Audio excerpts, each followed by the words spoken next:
Welcome back for जीवन के रंग गीतों के संग। संग। तो दिलीप भाई आज कुछ ऐसा बताइए, क्योंकि आज बहुत बचपन की याद आ रही है। अरे बचपन की याद किसको नहीं आती है। हाँ, बचपन की जो मेमोरीज होती हैं कितनी फ्रेश रहती हैं मतलब। अब आप तो साइकोलॉजिस्ट भी हो तो आपको मालूम है कि बचपन की चीज़ें भुलाई नहीं जाती। और फिर किसी ने बहुत पुराने गाने में कहा है, मेरे ख्याल से दिलीप कुमार था, बचपन के दिन तुम क्या भुला न देना, आज हंसे कल रुला न देना, बचपन के दिन भुला न देना। बड़े टुक टुक टुक टुक लंबे हैं जीवन के रास्ते, आओ चले हम गाते हंसते, टिंग टिंग टिंग टिंग टिंग टिंग टिंग। क्या बात है, क्या बात है। अरे। देखो तो खुशी हो गई बोला। ये आपने मुझे याद दिला दिया हाँ कि बचपन से आप बिछड़ जाते हो, बिल्कुल। स्कूल में किसी के साथ गए थे और फिर 40-50 साल बाद अगर उस व्यक्ति से मुलाकात हो जाए तो कैसा लगेगा। कितना आनंद आएगा। ये मुझे रिसेंटली इसका अनुभव हुआ।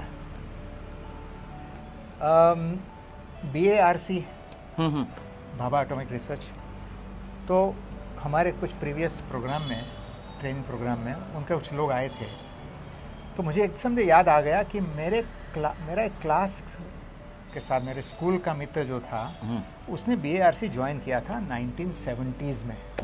75-76 की बात होगी शायद। तो इन BARC वालों को मैंने पूछ ही लिया, भैया इनको जानते हो, अरविंद खारपाटेकर के नाम।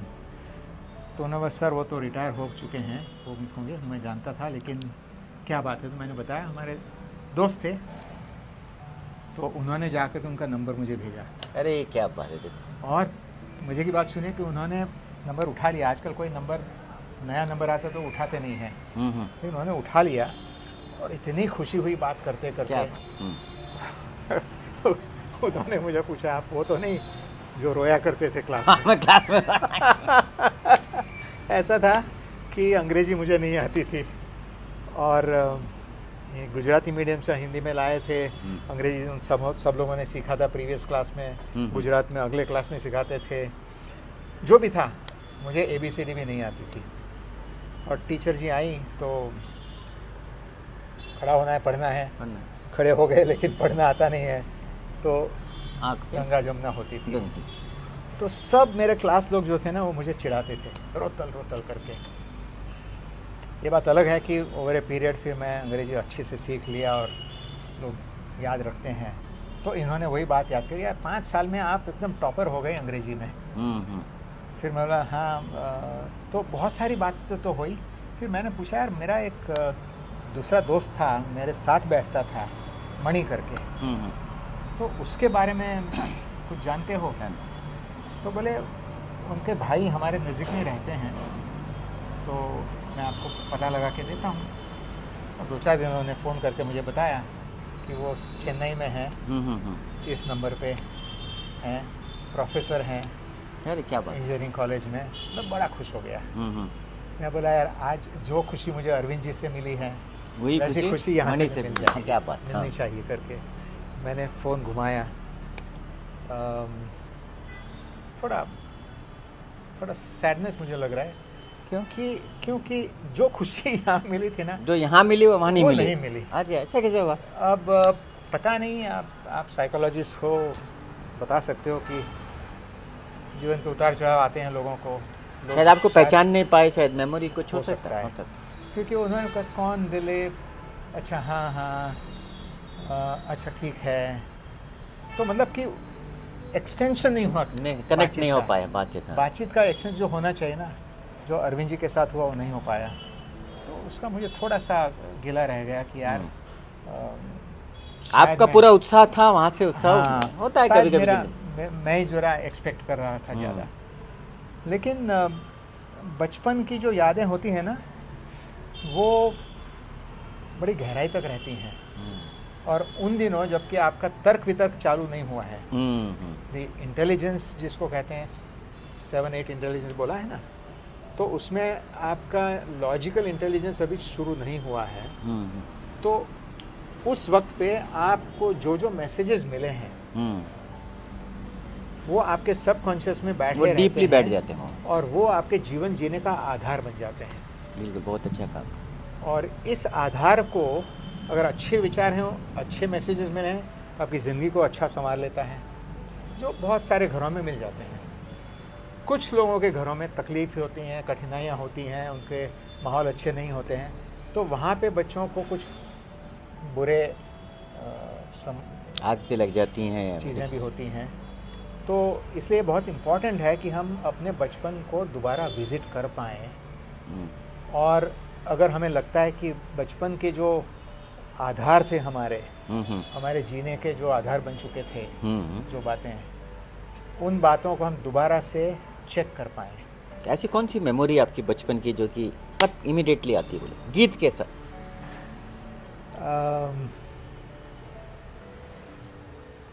गीत के साथ में अगर आती है तो मेरा पहली मूवी, पहला प्यार और पहली मूवी कभी भूली नहीं जाती, बोला। मैं आई थिंक 12-13 साल का रहा हूँ। हाँ। और मूवी आई थी संत ज्ञानेश्वर। हाँ, बहुत क्या इम्पैक्ट रहा मेरे ऊपर उसका। उसमें एज ए यंग बॉय क्या क्या तकलीफ़ें उन्होंने झेली, और फिर ऊपर वाले की उनकी जो मेहरबानी थी। तो एक गाना जो था ना संत ज्ञानेश्वर को, अरे था। वो मेरे मुंह में आ गया बस। तो हो जाए 2 लाइन। हाँ बिल्कुल।